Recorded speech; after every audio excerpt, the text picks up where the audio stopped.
여러분 사랑합니다. 잘 지내셨죠? 한 주 동안에도 하나님께서 우리에게 은혜 주시고 함께 하셨기 때문에 또 우리의 삶도 그랬으리라고 믿습니다. 오늘도 하나님 앞에 나와왔을 때 우리 함께 말씀 붙들고 기도했으면 좋겠습니다. 어제 말씀인데 엘리의 아들들에 대한 이야기가 나옵니다. 엘리의 아들들은 행실이 나빠 여호와를 알지 못했다라고 표현하고 있습니다. 행실이 나빴다, 그리고 여호와를 알지 못했다. 그래서 그들이 한 일이라고는 제사를 멸시하는 일이었습니다. 그래서 하나님께서 평가하시기를 그들이 여호와의 제사를 멸시했다, 그래서 여호와 앞에 심히 죄가 컸다라고 평가하고 있습니다. 하나님 앞에 죄가 심히 컸다라고 평가받는 엘리의 두 아들들의 그 핵심은 행실이 나빴다, 그리고 여호와를 알지 못했다라는 것입니다. 여호와를 알지 못했기 때문에, 하나님을 알지 못했기 때문에 그들의 행실은 여호와의 그 심히 여호와 앞에 심히 큰 죄를 지을 수밖에 없는 예배를 멸시하는 자가 되고 말았던 것입니다. 오늘 우리 예배의 자리에 나와왔는데 우리가 하나님 앞에 예배를 어떻게 바라볼 것인가에 대해서 고민하고 기도하십시다. 주님, 우리가 하나님을 잘 알지 못하고 우리가 하나님을 오해하고 있지 않습니까? 우리가 하나님에 대해서 잘 이해하지 못하고 있지 않습니까? 우리가 하나님에 대해서 잘못 알고 잘못 이해하고 내 마음대로 예배하려고 하고 하나님을 내 발 아래 있는 사람인 것 마냥 내가 예배를 내 마음대로 드리려고 하지 않았습니까? 나의 모든 교만한 모습들, 오만한 모습들을 꺾어주시고 오늘 예배 가운데 전능하신 하나님만 바라보도록, 주님만 높임을 받으시도록 주님의 방법대로 예배하고 그분 앞에 합당한 예배 영광 올려드리게 하여 주시옵소서. 우리의 방법을 내려놓고 주님의 방법으로 주님이 예배 받으시는 놀라운 시간 되게 해 주시옵소서. 주님을 만나고 주님을 알게 되는 시간 되게 해 주시옵소서. 우리 다 같이 예배를 위해서 기도하겠습니다. 하나님께서 역사하여 주셔서 우리 삶 가운데 함께하여 주시기를 원합니다. 하나님 앞에 온전하게 나아가게 하여 주시고 주님의 은혜와 사랑들을 구하고 나아갈 수 있도록 인도하여 주시옵소서.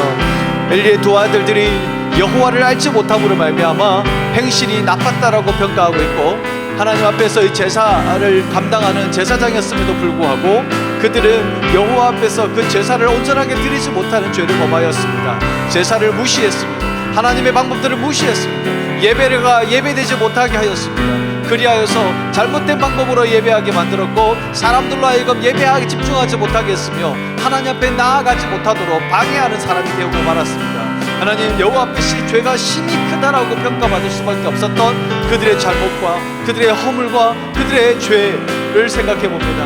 오늘 우리의 모습 가운데도 우리가 예배를 너무 쉽게 보진 않았는지, 우리가 예배를 너무나 가볍게 보진 않았는지, 예배가 예배되지 못하게 하는 것이 바로 나 때문은 아니었는지 돌아보게 하여 주시옵소서. 예배가 예배되게 하여 주시옵소서. 참으로 주님을 만나는 예배가 되게 해 주시옵소서. 우리가 여호와를 힘써 알아가는 역사가 일어나는 예배가 되게 하여 주시옵소서. 우리의 삶의 모든 문제가 주님 앞에 내어 맡겨지고 주님께만 온전하게 집중하는 예배가 되게 해 주시옵소서. 사람의 생각이나 사람의 판단이나 사람의 경험들이 우리 주님의 이 합당한 영광, 주님께 합당한 예배를 방해하지 못하도록 주님 역사해 주시옵소서. 주님, 우리 마음과 생각 가운데 역사해 주시옵소서. 주님이 우리 가운데 일하게 되심을 믿습니다. 하나님의 역사를 온전하게 기억하고 나아가기를 원합니다. 전능하신 하나님, 위대하신 하나님 바라보기 원합니다. 오늘 예배 가운데 그 주님 만나게 하여 주시옵소서. 그 주님을 인하여서 감격하고 그 주님으로 인하여서 우리의 모든 삶이 변화될 수 있도록 주여 함께하여 주시옵소서. 주님께서 함께하여 주시기를 원합니다. 우리 삶 가운데 역사하여 주시고 우리 삶 가운데 잘못되어져 있는 모든 생각과 모든 문제들을 주님 앞에 내어 맡기고 주님 앞에 나아갈 수 있는 귀한 시간 만들 수 있도록 인도하여 주시옵소서. 우리의 삶의 문제 가운데 주님을 향하여 눈을 들고 주를 바라보기를 원합니다. 하나님, 전심으로 주를 바라보기를 원합니다. 아버지 하나님, 주님 역사해 주시옵소서. 이 시간에 우리가 주님의 예배에 방해되지 않게 하시고 주님 앞에 예배하는 자로 설 수 있도록 인도해 주시옵소서. 하나님 앞에 예배하는 자로 인도하여 주시고 세워주시옵소서. 하나님 앞에 온전한 예배자로, 온전한 주님 앞에서의 예배자로 세워주셔서 주님을 바라볼 수 있는 믿음 주시고 인도해 주시옵소서.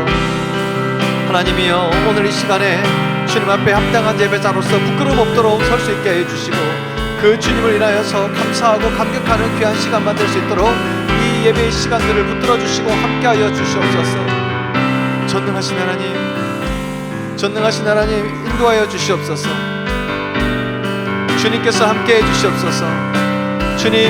주님이 역사로 세워주시고 인도하여 주셔서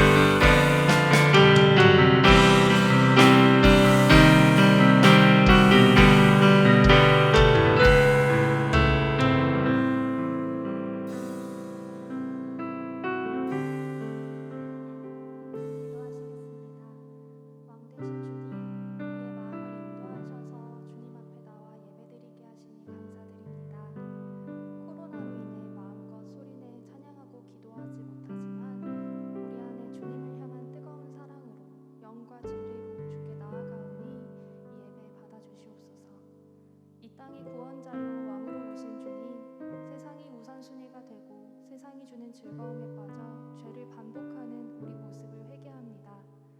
주의 말씀을 따라 살겠다 고백하면서도 주님 앞에 정직하지 못하고 거룩하지 못했던 삶을 용서하여 주시옵소서. 죄로 인해 죽을 수밖에 없는 우리를 대신해 십자가에서 죽으신 예수님, 주님의 십자가 보혈로서 우리가 죄에서 끊어지고 자유함을 누리게 하시니 감사합니다. 부활하신 주님이 주신 영생의 소망을 가지고 이제는 죄의 종노릇 하지 않고 죄와 타협하지 않고 회개함으로 매일 주님께 나아가는 우리가 되게 하옵소서. 고난주간이 다가옵니다.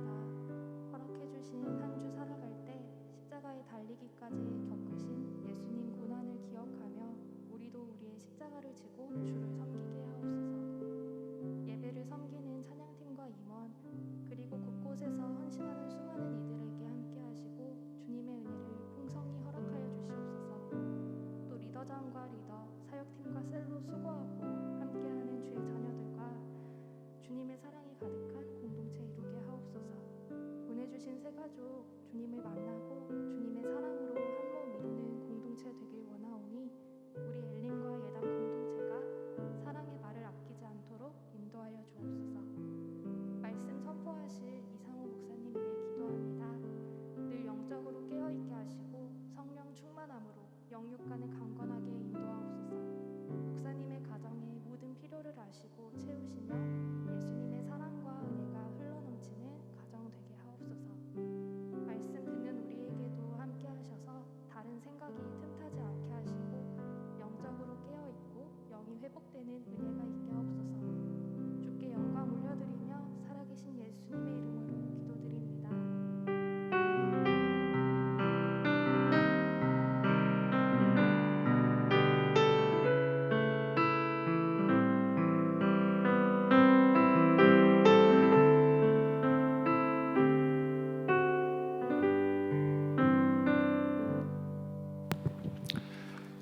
네, 광고 말씀드립니다. 들어오시다가 보시는지 모르겠지만 우리 사역팀 중에 마스터피스 팀이 있는데 굿즈를 만든 것 같습니다. 보시고 신입생들만 준다는 것 같은데 네, 여하튼 그렇다고 합니다. 그래서 수량이 있는지는 제가 잘 모르겠지만 보시고 또 응원해 주시고 뭐 후원도 절대로 사양하지 않습니다. 그래서 사역팀에게 후원해 주셔서 굿즈가 더 많이 만들어서 또 우리 청년들에게 함께 나눠줄 수 있으면 좋겠네요. 그리고 우리 기도회 할 때 이게 예배 순서가 좀 원활하게 되기 위해서 기도 순서자는 가운데 딱 서주시고 이렇게 기도합니다 또는 뭐 기도하겠습니다 이런 말을 안 해도 됩니다. 지금 다 기도하고 있으니까 와가지고 기도가 좀 잦아든다 싶으면 그냥 자기가 기도하면 돼요. 그냥 바로 기도문 써온 거 이렇게 기도문 읽으시면 됩니다. 그렇게 기도해 주시면 감사하겠습니다. 기도할 때마다 제가 눈을 뜨고 얘 보고 빨리 오라고 얘기해야 돼요. 그래서 되게 약간 좀 어색해요. 그래서 보시고 그냥 기도가 시작되면 그냥 자연스럽게 가운데 와서 서 계시고 예배가 기도가 끝날 때쯤 되면 소리가 작아져요. 그러면 본인이 이제 그냥 기도를 하시면 됩니다. 그렇게 하시면 좀 원활하게 진행될 것 같습니다. 이번 주 생일이 있습니다. 24기 김유리 자매 그리고 23기 최사라 자매 생일을 축하드리고요. 그리고 오늘이 선교지를 위해서 기도하는 주간입니다. 그래서 우리가 말씀을 보고 나서 잠깐 좀 기도했으면 좋겠는데 지금 기도를 할까요? 좀 애매한 타이밍이긴 하네. 지금 하는 게 낫겠네요. 우리 잠깐 기도를 하는 걸로 하겠습니다. 우리가 지금 선교사 파송하는 지역이 인도와 그 다음에 필리핀 그리고 요르단입니다.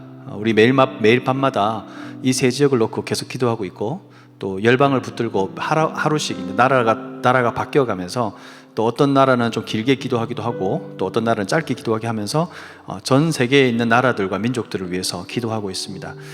건초더미 기도회, 줄여서 건더기라고 합니다. 제가 지어냈어요. 건더기를 위해서 참여하시면 됩니다. 그래서 건더기를 건져 먹고 기도를 하시면 될 것 같고요.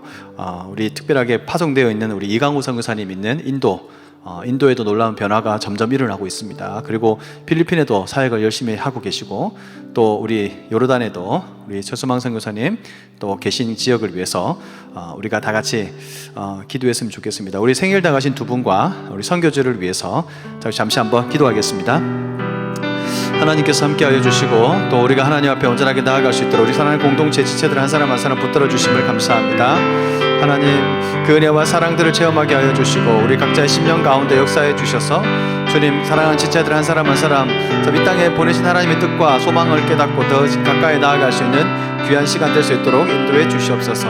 하나님께서 우리 사랑하는 지체들 한 사람 한 사람에게 붙들어 주셔서 주님의 그 소망함과 주님의 그 역사와 주님의 인도하심을 경험할 수 있는 귀한 자리가 될 수 있도록 모든 삶의 영역 가운데 주님이 함께 하시고 인도하여 주시옵소서.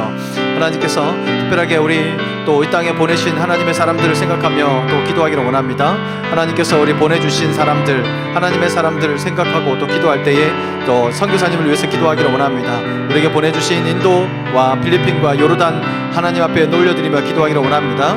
이강우 선교사님 하나님께서 함께해 주시고, 우리 김광식 선교사님 하나님 붙들어 주시옵소서. 우리 최소망 선교사님 그 모든 삶 가운데 간섭하여 주시고 주님의 은혜와 사랑으로 세워주시고, 주님께서 함께 하시는 귀한 믿음의 사람이 될 수 있도록 그 가운데 하나님 복음이 땅끝까지 전파되는 것을 위하여 애쓰고 수고하고 하나님 앞에 나아가는 믿음의 사람만 될 수 있도록 인도하여 주시옵소서.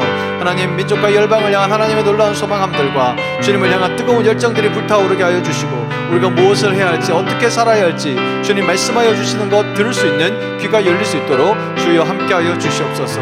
오늘도 주님 우리 삶 가운데 역사하여 주시고, 우리가 하나님 기도가 놓치지 않게 하시고, 그 가운데 필요한 것들, 필요한 재정, 필요한 사람, 필요한 환경 여러 가지 것들을 엮어주시고 열어주시고 하나님 공급하여 주시옵소서. 그리하여서 하나님 그들의 발걸음은 참으로 위축되어지고 작은 것 같지만 주님께서 그 가운데 크게 하시고 큰 발걸음과 큰 열매로 인도하여 주시고 주님이 함께 하시는 놀라운 기적의 역사가 나타나게 하여 주시옵소서. 주님의 사람, 주님의 이 역사 온전하게 나타나게 하여 주시고, 우리 모두 다 그 일에 동참할 수 있도록 함께하여 주시옵소서. 주님, 또 우리가 하나님 앞에 올려드리며 기도합니다. 민족과 열방을 향한 주님의 사랑과 은혜와 또 계획들을 바라보며 우리가 그 땅을 품기를 원합니다. 하나님, 선교사님들만의 전유물이 아니라 우리 모두의 당연한 의무이고 사명이고 그리고 우리의 기도 제목인 줄로 믿습니다. 하나님, 민족과 열방을 향한 주님의 사랑과 은혜가 더욱더 차고 넘치게 하여 주시고, 인도의 이강호 선교사님, 필리핀의 김광식 선교사님, 그리고 요르단의 그리고 우리 최소망 선교사님 모두에게 함께 해주시고, 또 땅끝까지 복음을 전하고 있는 많은 선교사님들과 또 우리가 다녀왔던 땅 가운데 주님께서 역사하시고 선하고 아름다운 열매들로 맺어 주시옵소서. 우리가 하나님 앞에 더 많은 기도하기를 원합니다. 하나님, 더 많이 깨어있기를 원합니다. 주님 앞에 더 많은 시간들을 올려드리고 민족과 열방을 향한 하나님의 소망함들을 우리가 가슴에 품고 살아갈 수 있는 믿음의 청년들 될 수 있도록 이 시간 함께하여 주시옵소서. 또한 생일을 당한 지체들이 있습니다. 하나님께서 우리 또 유리자매와 사라자매, 하나님께서 이 땅에 보내주신 하나님의 선하신 뜻과 소망함들을 깨닫고 주께로 한 걸음씩 더 가까이 나아가는 믿음의 귀한 지체들만 될 수 있도록 인도하여 주시옵소서. 예수님의 이름으로 기도하옵나이다. 아멘. 네, 제가 하나를 빼먹었네요. 광고에서 성경 통독 새 모임을 지금 하고 있는 것 같습니다. 80일 동안 표준 새 번역으로 성경을 읽는 모임을 한다고 합니다. 이렇게 주보를 참고하셔서 연락하시고 신청하시면 참여할 수 있습니다. 늘 강조하지만 성경을 자기 나이만큼 읽고 결혼들 하세요. 알겠죠? 네, 한 달 남았네. 예, 사랑합니다. 나이가 많은 게 별로 안 좋을 수도 있겠네요. 자, 사무엘상, 오늘 말씀은 사무엘상 1장 1절부터 8절까지 말씀입니다. 드디어 사무엘상으로 넘어왔네요. 예, 사무엘상은 알다시피 사무엘 이야기로부터 시작해서 다윗까지 이어지는 성경입니다. 사무엘상의 1장 1절부터 8절까지는 여기 나오는 엘가나와 한나의 이야기로 시작돼서 한나가 어떤 상황이었는지, 엘가나는 어떤 사람이었는지, 그들에게 찾아온 절망적인 이야기는 무엇인지에 대한 이야기입니다. 오늘 말씀을 통해서 그런 또 하나님을 만날 수 있기를, 또 그 가운데 역사하시는 하나님 만날 수 있기를 바라면서 우리 함께 말씀 보겠습니다. 에브라임 산지 라마다임 소빔에 에브라임 사람 엘가나라 하는 사람이 있었으니 그는 여로함의 아들이요 엘리후의 손자요 도후의 증손이요 수베의 현손이더라.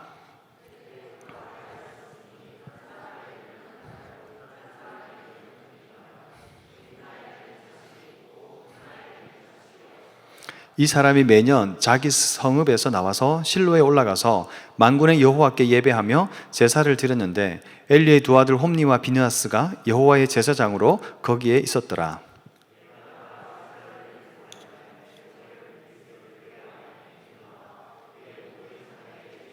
한나에게는 갑절을 주니 이는 그를 사랑함이라. 그러나 여호와께서 그에게 임신하지 못하게 하시니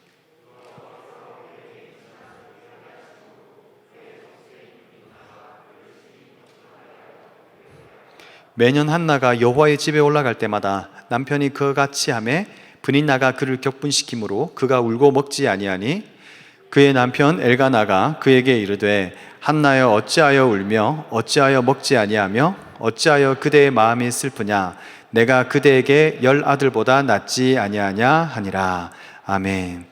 하나님, 오늘도 말씀 가운데 함께 해주시고 말씀을 통해서 30배, 60배, 100배 결실이 맺히도록 우리 모두의 마음이 좋은 땅 되게 하여 주옵소서. 예수님의 이름으로 기도하옵나이다. 아멘. 오늘 말씀의 제목 한번 읽어볼까요? 시작. 한나의 절망. 한나의 절망이라는 제목으로 하나님 말씀을 나누겠습니다. 오늘 말씀의 본문이 드디어 이제 사도행전이네, 사무엘서로 바뀌었습니다. 사무엘상이 어떤 것인지 우리 주삼 이렇게 생긴 책 있죠? 남자들이 좋아하는 핑크색 책에 보면 나옵니다. 103쪽에 한번 보실까요?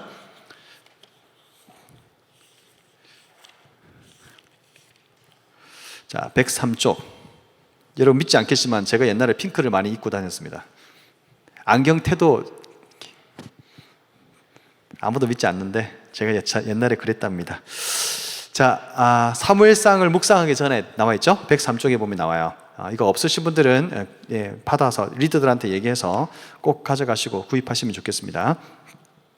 자, 사무엘상을 묵상하기 전에 라고 되어 있습니다. 자, 저자 및 기록식이 보시면 사무엘서는 히브리 원문에 상하로 구분됨이 없이 한 책으로 이루어져 있어요. 그러니까 원래 사무엘 상하가 이루어진 게 아니고 그냥 사무엘서, 사무엘기 이런 식으로 되어 있단 말이에요.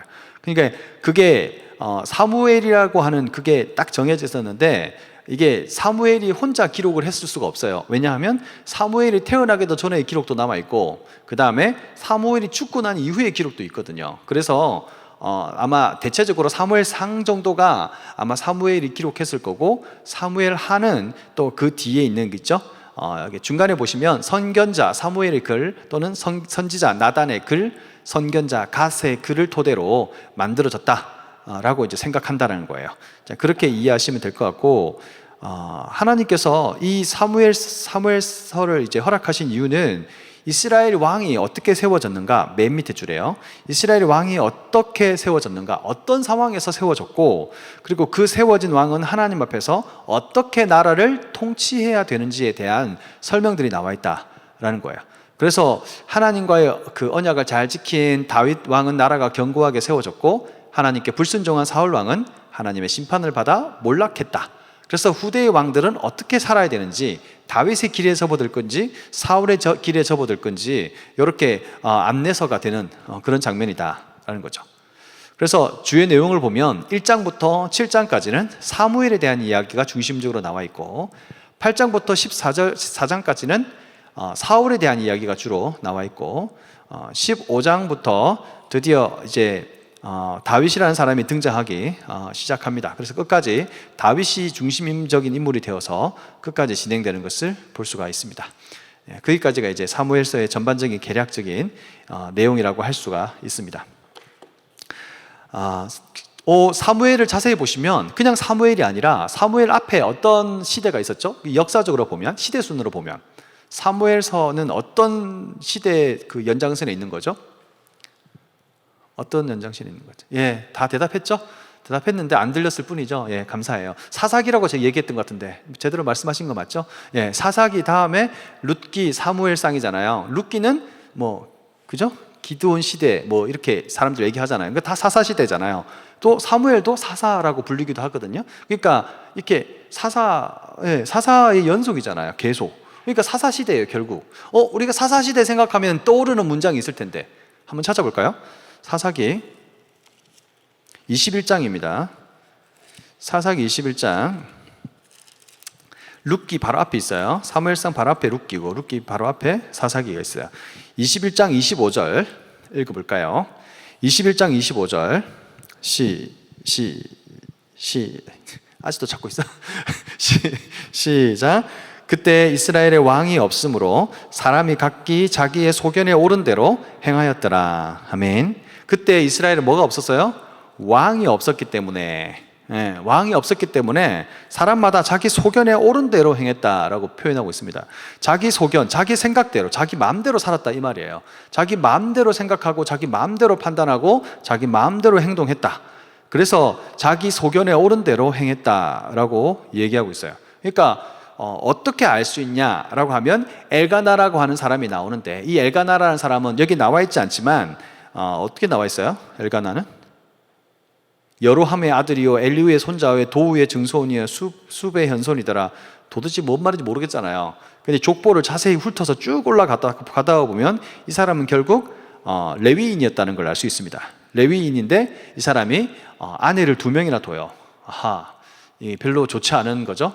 좋지 않은 거고, 그 다음에 이 사람이 아내가 2명이었다는 걸로 봐서 좀 부자였을 거다라고 생각할 수 있습니다. 추측할 수 있어요. 그리고 여기에서 엘리의 2 아들이 갑자기 툭 튀어나와요. 엘리의 2 아들이 홈니와 비느하스죠. 이 사람이 아까 우리 예배 전에 기도하면서 얘기했지만 여호와를 알지 못하는 그런 사람들이었어요. 그러니까 여호와를 알지 못한다, 다른 말로 이스라엘의 왕이 없었다, 주님께서 왕이심을 인정하지 않고 자기 마음대로 살았다, 여호와를 알지 못했다, 동일한 선상에 있는 거예요. 동일하게 여호와를 알지 못하는 상황이 있기 때문에 그렇게 모든 삶을 살았어요. 예배를 무시하게 됐죠. 제사를 무시하고 자기 마음대로 고기를 그냥 집어다가 가지고 가고, 그 모든 절차를 무시했다는 것은 그 절차를 정해주신 하나님을 무시하는 거거든요. 하나님을 멸시하고 무시하는 그런 행동, 예배를 아주 가볍게, 예배를 아주 그냥 천하게 만들어 버렸어요. 그래서 아주 여호와 앞에서 심히 죄가 컸다라고 표현하고 있다는 것이죠. 그런 자들이 했던 일이 뭡니까? 그런 상황들이 이어지는 것이 뭐예요? 언약궤가 있으면 바로 우리가 승리한다라는 것이었습니다. 그래서 언약궤가 있으면 승리할 줄 알았는데 전쟁에서 언약궤를 가져와서 승리하기는커녕 언약궤를 빼앗기고 말잖아요. 그런 안타까운 일이 벌어지게 됐다. 그래서 자기들이 뭘 원합니까? 우리에게 왕이 없어서 그렇구나. 자꾸 사람들이 쳐들어오고 하는 걸 보니까 우리에게 왕이 없어서 그런가 보다. 그래서 왕을 세우면 우리가 다른 나라들처럼 안정을 찾을 것이다 라고 생각을 하게 됩니다. 그래서 왕을 세워달라고 얘기합니다. 그래서 사무엘이 반대를 하지만 하나님께서 허락을 하세요. 그래서 세운 왕이 사울이었죠. 그러니까 사울이라는 왕, 자기들이 원하는 사람, 그러니까 보기도 좋고 용모도 뛰어나고 키도 크고 그래가지고 원했던 사울이었지만 결국 그도 자기의 생각과 자기의 마음대로 그렇게 하나님을 잘 알지 못하는 사람인 것처럼 그렇게 흘러갔단 말이에요. 그리고 그것을 바꾸는 사람이 등장했는데 바로 하나님이 세우신 다윗이라는 사람이 등장했다라는 거예요. 이런 반전이 계속돼요. 출생하지 못했던 한나가 출생하는 그런 복을 누리게 되고, 예배를 제대로 드리지 않았던 홈니와 비느하스 시대에 그런 사람들이 있었는데 사무엘을 통해서 예배가 회복되는, 다윗을 통해서 예배가 회복되는 시대가 바로 사무엘의 시대다라고 할 수 있다는 거예요. 계속해서 에브라임 산지라는 말이 나오면서 라마다임 소빔이라고 하죠. 1절에 라마다임 소빔은 이곳밖에 안 나와요. 그래서 학자들은 아마 라마다임 소빔이 아마 라마가 아닐까라고 추측합니다. 그래서 라마라는 곳으로 대체적으로 알려져 있어요. 그리고 에브라임 사람이라고 하는 사람 중에 엘가나라고 하는 사람이 등장하죠. 아까 말씀드렸지만 여호람의 아들, 엘리우의 손자, 도후의 증손, 숲의 현손, 도무지 알 수 없는 족보예요. 그런데 이 족보가 나중에 또 나오는데 어디에 나오냐면 역대상 6장에 나옵니다. 역대상 6장 한번 잠깐 살펴볼까요? 역대상 6장. 관심 있는 분들은 그 옆에다가 적어 놓으셔도 되겠네요. 적어 놓을 게 없다면 성경을 빨리 읽으시고 열린 노트 성경, 청년부 로고가 박혀있는 그걸 받으시면 되겠습니다. 간접 광고. 자, 6장 34절에 보시면 사무엘은이라고 나와요. 찾았나요? 6장 34절부터 38절까지 여기가 전부 다 사무엘의 족보예요. 족보. 얼마나 편해요. 족보가 성경에 나와 있으니까 따로 가지고 있을 필요도 없고. 자, 38절까지가 사무엘의 족보예요. 그래, 사무엘인 엘가나의 아들이요, 엘가나는 여로함의 아들이요, 여로함은 엘리엘의 아들이요, 엘리엘은 도아의 뭐 쭉 올라오다가 맨 밑에 보면 뭐예요? 38절에 그앗은 레위의 아들이요, 레위는 이스라엘의 아들이라 돼 있죠. 그러니까 레위라고 하는 레위 자손입니다. 레위 자손. 그러니까 우리가 좀 이해해야 되는 거는 레위 자손은 전부 다 제사장이 되는 건 아니에요. 처음에는 그랬는데 아론의 자손들만 제사장 계열로 가고 나머지 레위인들은 이제 제사를 돕는 사람으로 진짜 레위인으로 약간 좀 역할이 좀 나눠졌어요. 그렇게 이해하시면 됩니다. 그렇게 해서 이제 이렇게 진행됐다. 엘가나는 그런 사람들 중에 하나다라고 이해하시면 됩니다. 아까 말씀드린 대로 두 아내가 있다라는 사실이 또 엘가나의 특징이었죠. 아까 말씀드린 대로 이 두 아내인데 이 두 아내가 문제가 있어요. 우리가 지금 개역개정 성경만 봐서 이렇게 정확하게 이해가 안 될 수 있는데 2절 보시면 두 아내가 있었다. 한 사람의 이름은 한나요, 한 사람의 이름은 브닌나다. 우리 군대 갈 때 아마 군대 갈 때 뭐 이렇게 선서 같은 거 할 때 그러잖아요. 뭐 이렇게 강조할 때 어떻게 합니까? 강조할 때 이상호 목사님이 잘생긴 건 뭡니까? 하나, 눈이 잘생겼다. 하나, 코가 잘생겼다. 하나, 입이 잘생겼다. 아무도 동의할 줄 안 할 줄 알았는데 하여튼 뭐 그렇게 얘기하잖아요. 그 하나라고 하는 의미는 뭐예요? 다 똑같다. 똑같다. 등수가 없다. 다 똑같다. 그 말이잖아요. 여기 나와 있는 거 보면 하나 이름은 한나고 한 사람의 이름은 브린나다라고 해놓으니까 두 사람이 동격인 것처럼 보여요. 근데 원문에 보면 순서가 나와 있는 거예요. 첫째가 누구냐면 한나고 둘째가 브린나였어요. 그러니까 이 사람이 동시에 결혼한 건 아닌 것 같고 첫째가 한나라는 것으로 봐서 한나랑 먼저 결혼한 것 같아요. 그리고 나서 두 번째 여인이 또 브린나라는 사람과 결혼했던 것 같아요. 그래서 아마 어떤 이유에서인지 몰라도 그 한나랑 결혼했는데 아마 잉태하지 못했기 때문에 아마 그 브린나라는 사람과 또 결혼하지 않았을까라고 하는 추측이 가능합니다. 추측이에요. 그래서 한나에게는 특징이 뭐냐면 자식이 없었어요. 근데 브린나에게는 자식이 있었어요. 이게 2절 마지막에 보면 한나에게는 자식이 없는데 브린나에게는 자식이 있다라는 표현이 있죠. 여기 자식이라는 표현이 복수예요. 그래서 한나에게는 자식이 없지만 브린나에게는 자식들이 있어요. 그래서 복수라는 것을 알 수 있습니다. 그리고 여러 명이라는 걸 알 수 있겠죠. 그리고 4절에 보시면 엘가나가 제사를 드리는 날에는 제물의 분깃을 그의 아내 브닌나와 그의 모든 자녀에게 주고 돼 있죠. 여기 원문에는 아들들과 딸들이라고 표현되어 있어요. 그러니까 최소 아들 2명 이상, 딸 2명 이상이에요. 적어도 4명 이상이 되는 거지. 4명 이상이 되는 겁니다. 야, 또 어디서 또 명수를 알아볼 수 있는, 추측할 수 있냐라면 8절에 보면 엘가나가 했던 말 중에 내가 그대에게 10아들보다 낫지 아니하냐라고 하는 걸로 봐서 10명이라는 확신은 없지만 여하튼 10명이 갑자기 튀어나오지는 않았을 거란 말이에요. 그래서 아마 합쳐서 10명인지 아니면 뭐 10명의 아들이 진짜 있었는지는 알지 못하지만 여하튼 4명 이상 뭐 한 10명까지도 가능하지 않았을까라고 하는 추측만 가능해요. 여하튼 한나에게는 없고 브린나에게는 4명 이상의 자녀가 있었다라고 하는 추측이 가능합니다. 이런 거나 세고 있습니다. 제가 숫자 세는 거. 근데 이 엘가나가 뭘 했냐면 매년마다 한 것이 있는데 3절에 보시면 이 사람이 매년 자기 성읍에서 아까 라마라고 했죠? 거기서 나와가지고 실로에 올라가요. 그 당시에 실로가 성전이라고 하는 개념이 없었기 때문에 그 당시에 실로에 성막이 있었거든요. 그래서 제사를 거기서 지냈단 말이에요. 그러니까 이스라엘 백성들이 남자면 의무적으로 나아가야 할 1년에 3번 나아가야 하는 그 말고 본인들 스스로가 나갔단 말이에요. 그러니까 소위 말하면 우리식으로 표현하면 그러니까 목사님 집이니까 예배를 좀 더 많이 드려보자라고 하는 마음으로 갔던 것 같아요. 그래서 아마 추측하기로는 화목제를 드리러 가지 않았을까라고 추측합니다. 그래서 그 매년 그 예배를 드리러 올라갔는데 제사를 드리는 날이 제사를 드리면서 갔겠죠. 그래서 제물을 드려야 되니까 분깃을 나눠줬다라는 표현으로 봐서 아마 화목제가 아니었을까라고는 추측이 가능하기도 합니다. 근데 그의 아내 브닌나와 그의 모든 자녀, 딸과 딸들에게 나누어 주었다. 그런데 5절에 보시면 한나에게는 갑절을 줬다라고 했습니다. 왜냐하면 한나를 사랑했기 때문에. 이렇게 돼 있어요. 근데 약간 이 표현을 조금 더 잘못 해석을 하면 두 가지 경우가 다 가능한데, 어떤 경우가 가능할까요? 엘가나가 브닌나와 그의 모든 자녀에게 분깃을 나눠 주었는데 한나를 사랑했기 때문에 한나에게 2배를 줬어요. 이게 NIV와 NASB에 보면 더블 포션이라고 나와 있거든요. 더블 포션 줬어요. 포션이라는 게 몫을 얘기합니다. 그래서 2배의 몫을 줬다라고 나와 있는데, ESB죠. ESB 우리 여기도 ESB 이게 배경이거든요.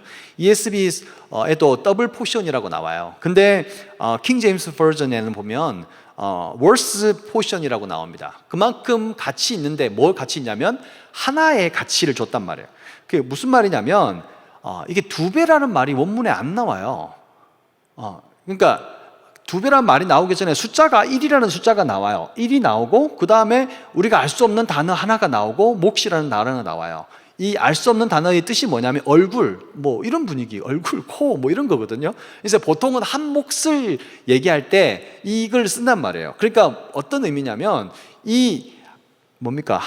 다른 사람들에게도 똑같이 나눠주고 한나에게도 그만큼의 몫을 줬다라고 설명을 해야 될 것 같단 말이에요. 그래서 그만큼의 몫을 줬다라고 했는데 그 뒤에 이으면 어떻게 되냐면 그가 한나를 사랑하였으나 여호와께서 그로 임신하지 못하게 하셨기 때문이다, 이 말이에요. 그러니까 이 엘가나는 한나에게 2배고 3배고 주고 싶었지만 한 몫만 줬는데, 왜냐하면 여호와께서 잉태하게 못하게 하셨기 때문이다 라고 표현한 거예요. 의미가 다르잖아요. 그러니까 결과적으로는 한 몫만 준 거, 내가 한나를 사랑하지만 하나의 몫만 줬다라는 것과 내가 한나를 사랑하니까 2배를 줬다라는 것은 결과가 달라요. 완전하게 보여지는 게 다르단 말이에요. 그게 무슨 대수냐라고 할 수 있겠지만 그 받는 사람의 입장에서는 되게 기분 나쁠 수 있죠. 네, 그렇지 않을까요? 네, 그렇게 생각하시면 좀 이해가 다를 수 있습니다. 한나에게는 그 한 몫만 줬다라는 것이 한나를 사랑했지만 더 주고 싶었지만 여호와께서 그로 임신하지 못하게 하셨기 때문에 그렇게 된 거다라고 이제 할 수 있다는 거예요. 여하튼 전자의 그 어떤 그 번역을 택하면 재물 배분의 결과가 엘가나라고 하는 인간으로부터 왔음을 나타내고, 후자의 번역을 택하면 그 재물 배분의 결과가 하나님께로부터 왔음을 나타내는 거예요. 그러니까 그렇게 차이점이 있다는 거 사실을 좀 아시면 될 것 같고, 이 본문은 논란의 소지가 많기 때문에 여러분 주일학교나 이런 부서에서 가르칠 때 2배 줬어! 라고 얘기하기는 조금 어려움이 있습니다. 그래서 저 개인적인 생각으로는 2배는 아닌 것 같아요. 제가 말한 후자의 해석이 맞는 것 같아 보여요. 확실하진 않습니다. 그래서 헷갈리게 하지 말고 좀 제대로 하지 그랬냐고, 이것도 확실하게 아는 사람이 아무도 없어요. 저는 그렇게 생각합니다, 개인적으로. 자, 엘리라고 나와 있는 사람이 있습니다. 엘리가 나와요. 갑자기 엘리가 튀어나와요. 왜 튀어나오는지 모르겠지만 엘리 3절 후반부에 보시면 만군의 여호와께 예배하고 제사 드렸다, 예배에 관한 문제가 나오니까 엘리가 딱 나왔어요. 엘리 제사장이 딱 나오면서 2 아들이 있었다. 이름이 홈니와 비느하스다. 이 2 사람의 직책은 제사장이었다. 엘가나는 제사장 아니고 이 사람만 제사장인 것 같아요. 그래서 제사장이었던 이 2 사람이 언급을 딱 하는 거죠. 그래서 아마 대조하려고 하는, 그래서 이 2 사람이 제사장이었기 때문에 예배가 제대로 드려지지 않았다, 하나님을 멸시하고 하나님을 멀리했던 사람들이었다라고 하는 대조점을 주고, 그러나 하나님께서 보내신 사무엘을 통해서 이 무너졌던 예배가 다시 회복될 것이다 라고 하는 메시지가 그 속에 들어있다라고 할 수 있는 것이죠. 모두가 암울하다고 생각되어지는, 예배가 없어지고 무너진 것 같은 그런 상황 속에서도 하나님께서는 일을 행하고 계신다라고 하는 사인이다라는 거죠. 그들의 행실이 나빴고 여호와를 알지 못했기 때문에, 여호와 앞에서 죄가 심히 컸기 때문에 그들이 제사를 마음대로 드렸고 예배를 무시했고, 그래서 그 무너졌던 예배가 사무엘을 통해서 회복될 것이다, 이 메시지를 주었다라는 것입니다. 하나님께서 또 하신 일들이 있다면 오늘 말씀해 보면 한나에게 임신하지 못하게 하셨다라고 하는 그 메시지가 나옵니다. 5절 마지막 부분과 6절의 초반부에 여호와께서 한나에게 임신하지 못하게 하셨다라는 표현이 나와요. 그래서 임신, 출산을 하게 안 하고는 누구의 권한에 있는 거예요? 하나님께 있다는, 그 생명의 주관자는 하나님께 있는 거라는 거예요. 생명의 주관자.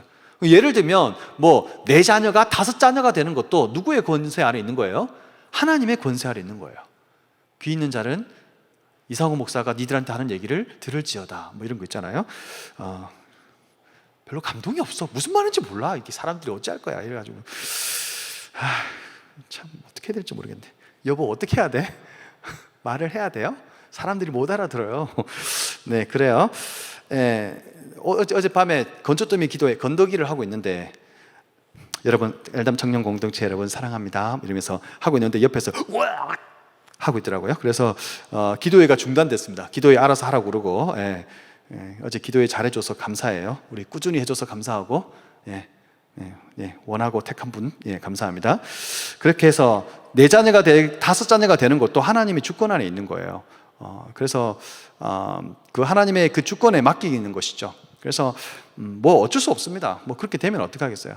그래서 그런 사실을 알게 됐을 때 아내가 저한테 전화했습니다. 그래서 저보고 쌍욕을 했습니다. 나쁜 놈 이상호, 줄여서 나상호라고 불렀는데, 어쩌겠습니까? 하나님이 주권인데 하나님이 주신 거 어떡하겠습니까? 아내가 한탄하면서 얘기했습니다. 당신 70살이다 70살. 우리 애가 20살 되는 날 당신은 70살이다 어떻게 하겠냐고. 제가 100살까지 살 거니까 걱정하지 않았으면 좋겠습니다. 그래서 아내는 걱정 붙들어 매고 하나님께서 주신 생명을 잘 키웠으면 좋겠네요. 저희 아내가 아픈 이유는 그것 때문에 아팠습니다.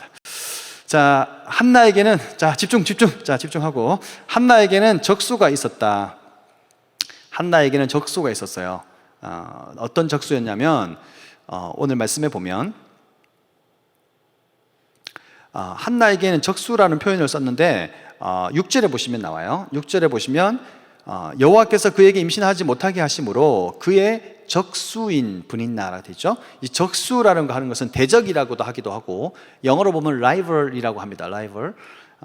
그러니까 경쟁자 같은 그런 분위기잖아요. 근데 처음부터 적수였는지 아니면 나중에 적수가 된 건지는 알 수 없지만, 이 적수가 했던 일이 6절 그리고 7절에 보면 심히 격분하게 했다, 완전히 열받게 했다, 그 말이에요. 그래서 완전히 너무너무 괴롭게 했다라는 표현을 씁니다. 너무너무 괴롭게 했다는 거예요.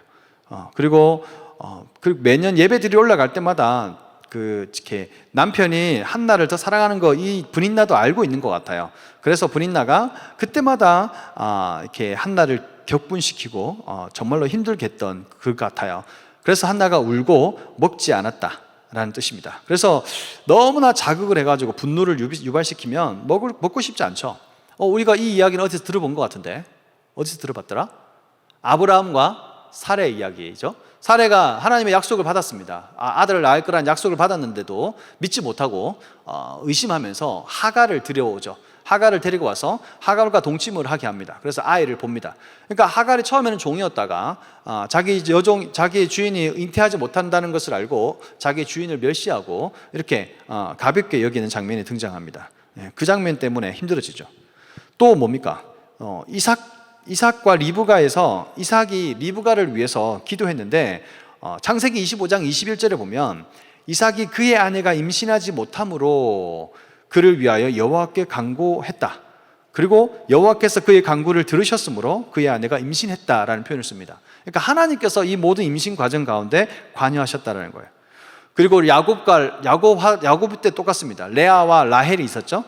레아, 라헬이 있는데 레아가 사랑받지 못하니까 하나님께서는 그의 태를 열어주셨는데 라헬은 자녀가 없었다라고 표현하고 있어요. 그러니까 레아가 자녀를 많이 낳으면서 라헬에게 얼마나 우쭐대고 그런 마음이 있었겠어요. 마음은 라헬에게 있어도 결국은 나에게 남편이 나에게 마음을 줄 것이다, 이런 기대로 살았단 말이에요. 그게 바로 한나에게 적수가 있었던 상황이었습니다. 그리고 마지막으로 남편 엘가나가 했던 일이 뭐냐면 8절에 나와 있습니다. 어찌하여 시리즈 3종 세트인데 보시면 어찌하여 울며 어찌하여 먹지 아니하며 어찌하여 그대의 마음이 슬프냐라고 나와 있습니다. 어찌하고 너 왜 울고 있니? 너 왜 안 먹니? 왜 마음이 슬프니? 몰라서 묻니? 라고 말하고 싶을 정도로 이렇게 세 개를 세 번이나 물어봐요. 그래서 뭐라고 합니까? 야, 내가 너에게 10아들보다 낫지 않냐? 여기 낫다는 것은 토부예요. 토부는 이제 창세기 1장에 많이 나오죠. 좋았더라, 보시기에 좋았더라 할 때 토부예요. 토부. 그래서 낫다는 말은 좋지 않냐, 선하지 않냐, 아들 다 필요 없어, 그냥 너는 나만 있으면 되지 않냐? 나 하나로 부족해? 만족하지 못해? 나 뜨겁네. 못해, 그런 어떤 표현인 거예요. 그러니까 남편이 정말로 사랑받는다는 게 참 좋은 거잖아요. 남편에게 사랑받고 그러면 너무 좋은 건데, 남편이 그렇게 말을 해줘도 위로가 안 된다.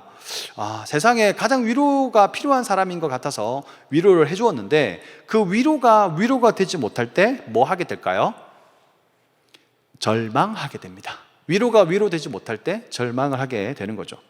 평소에는 좋아하는 것이라고 할지라도 절망할 때는 아무런 위로가 되지 않습니다. 내가 평소에 젤리를 엄청 좋아한다고 칩시다. 내가 지금 절망하고 있을 때 젤리를 갖다 줬어요. 젤리 하면 환장하고 너무나 막 감격하고 고마워하고 그랬던 사람인데, 젤리를 내가 절망 가운데 있을 때 젤리를 갖다 줘도 그 젤리가 별로 먹고 싶지 않은 거예요. 위로가 되지 않는 거죠. 오늘 적용점을 말씀을 통해서 한번 살펴보도록 하겠습니다. 한나의 절망이라고 하는데, 한나는 남편이 위로해 주었지만 그 위로가 되지 못하기 때문에 그 절망하게 되었습니다. 국립국어원의 표준국어 대사전에 찾아보니까 절망이라는 것이 어떻게 나와 있냐면, 바라볼 것이 없게 되어 모든 희망을 끊어버림 또는 그런 상태라고 나와 있습니다. 바라볼 것이 없게 돼서 모든 희망을 끊어버린 상태, 그게 바로 절망이라는 거예요. 한나가 바라볼 곳이 없게 되어버렸어요. 모든 희망을 끊어버리게 된 거예요. 그래서 완전하게 이제 희망이 사라져버린 상태가 됐단 말이지. 그러면 우리가 질문할 수 있습니다. 왜 절망했는가? 왜 절망했을까? 왜 절망했을까요? 첫 번째, 오늘은 두 가지만 살펴보려고 합니다. 첫 번째는 왜 절망했냐면 이길 수 없기 때문이다. 이길 수 없기 때문에 절망하게 된 거죠. 누구를 이길 수 없었습니까? 사람을 이길 수가 없었죠. 사람을. 어찌해도 이길 수 없는 사람이 있다면 정말 절망적일 거예요. 한나에게는 브닌나가 그런 상대였어요.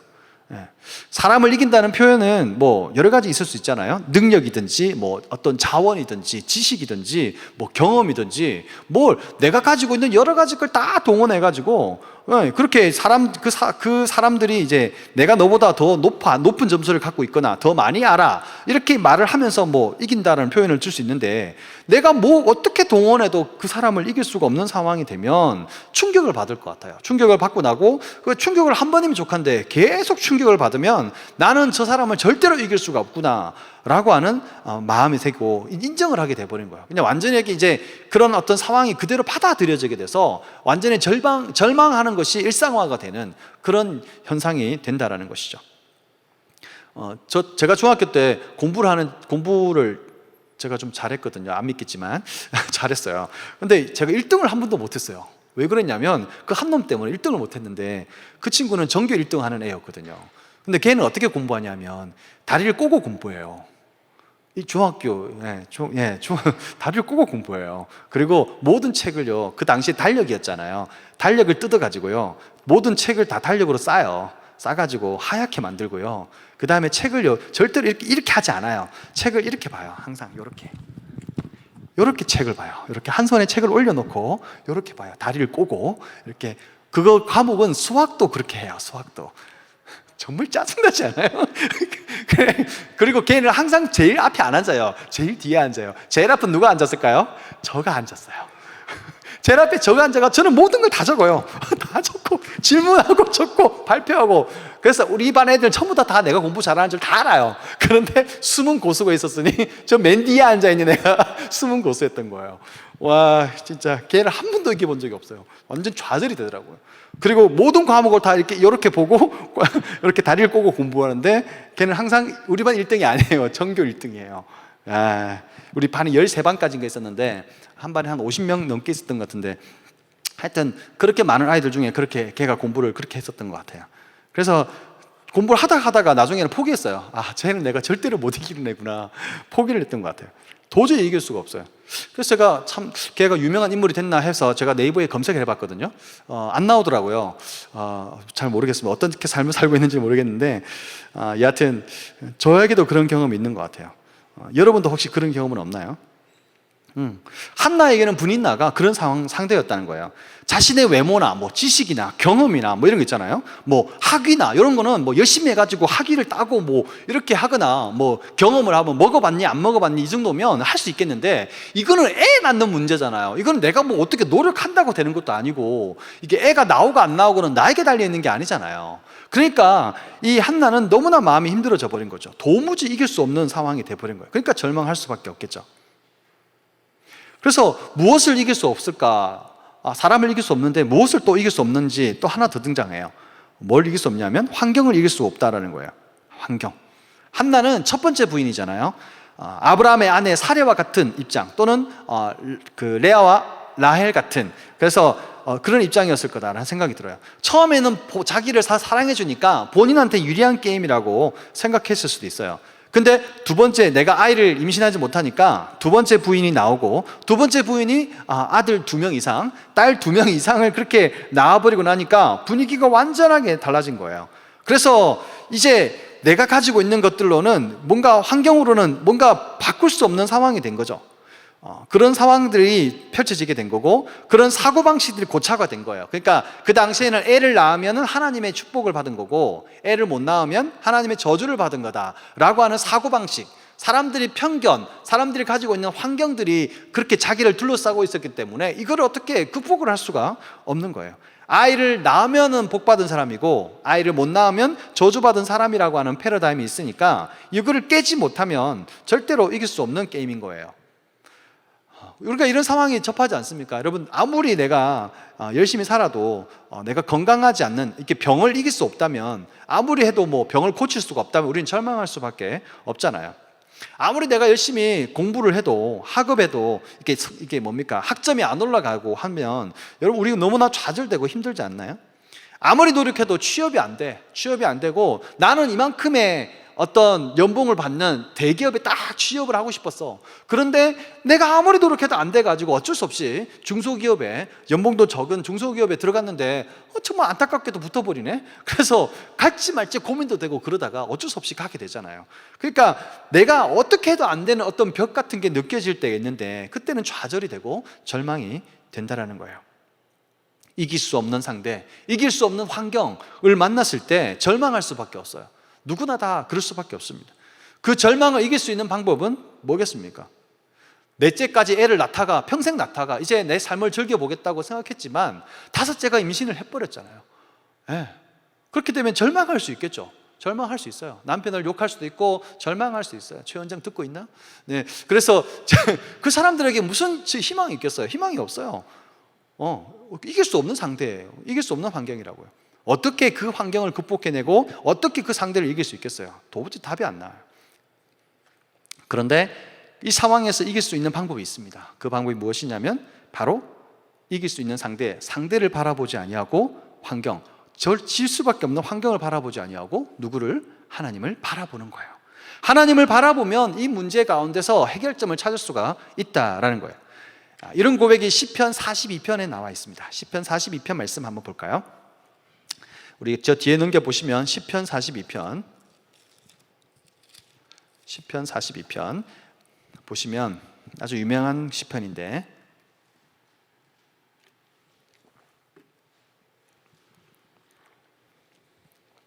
시편 42편 보십시오.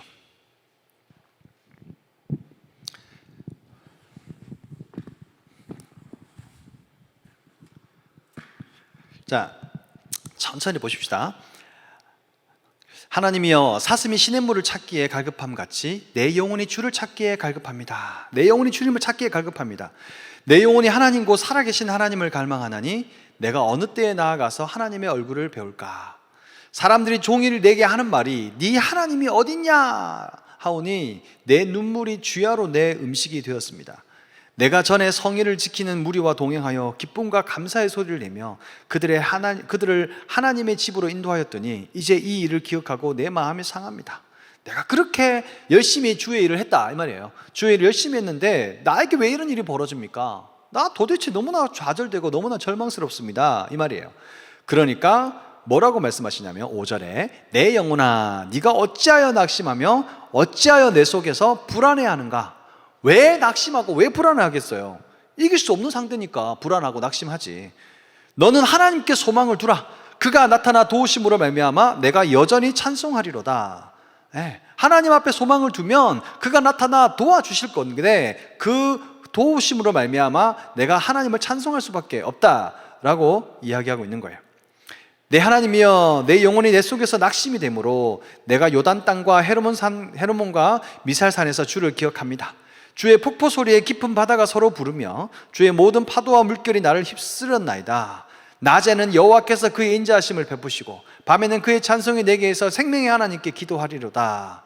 내 반석이신 하나님께 말하기를 어찌하여 나를 잊으셨나이까? 내가 어찌하여 원수의 압제로 말미암아 슬프게 다니나이까? 하리로다.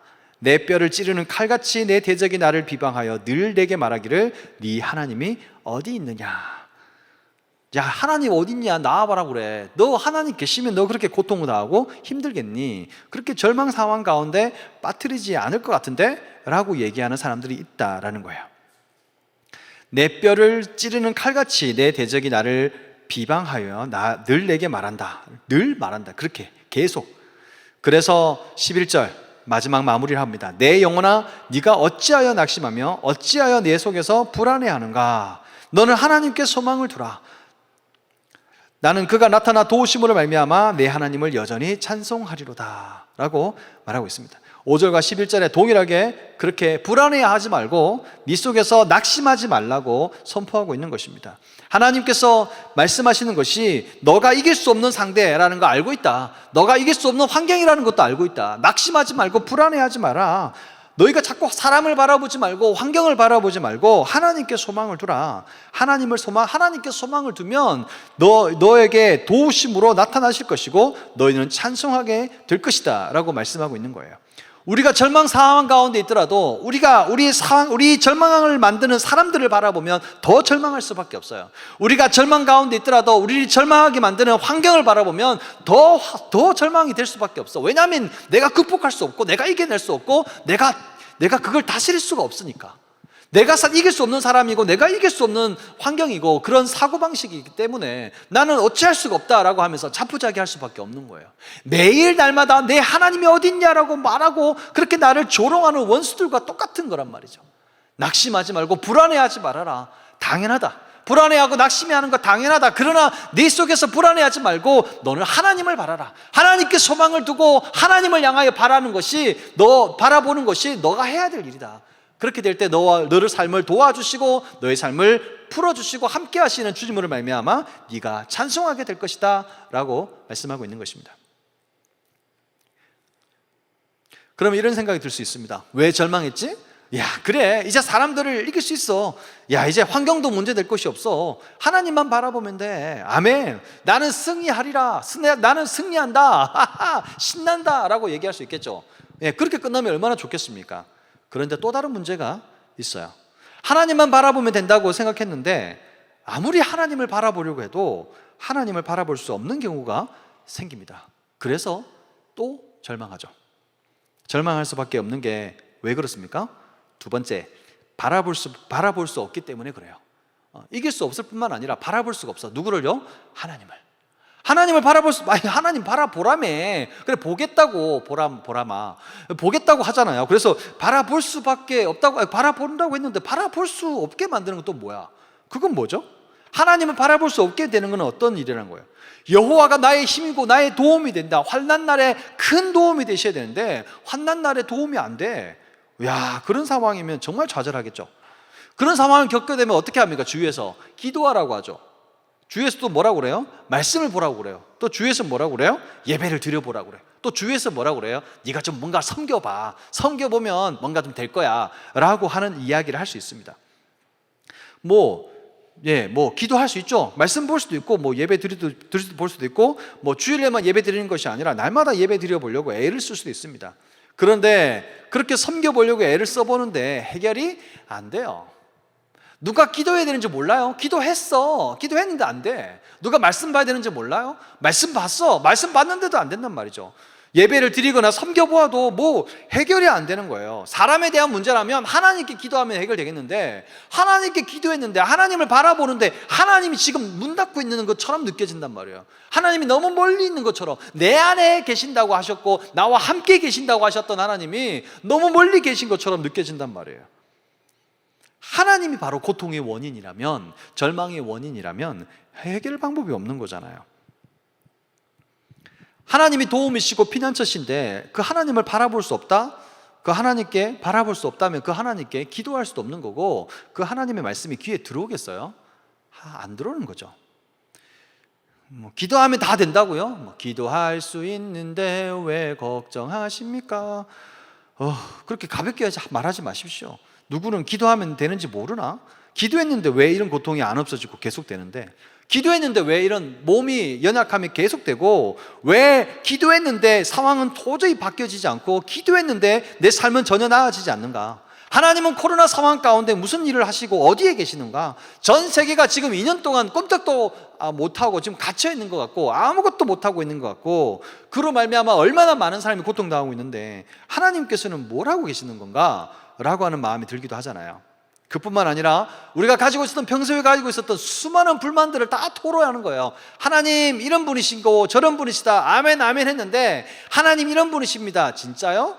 아닌 것 같은데? 라고 하는 의심도 막 솟아오르고 난리가 납니다. 그래서 영적인 침체에 빠지는 거죠. 기도가 안 돼요.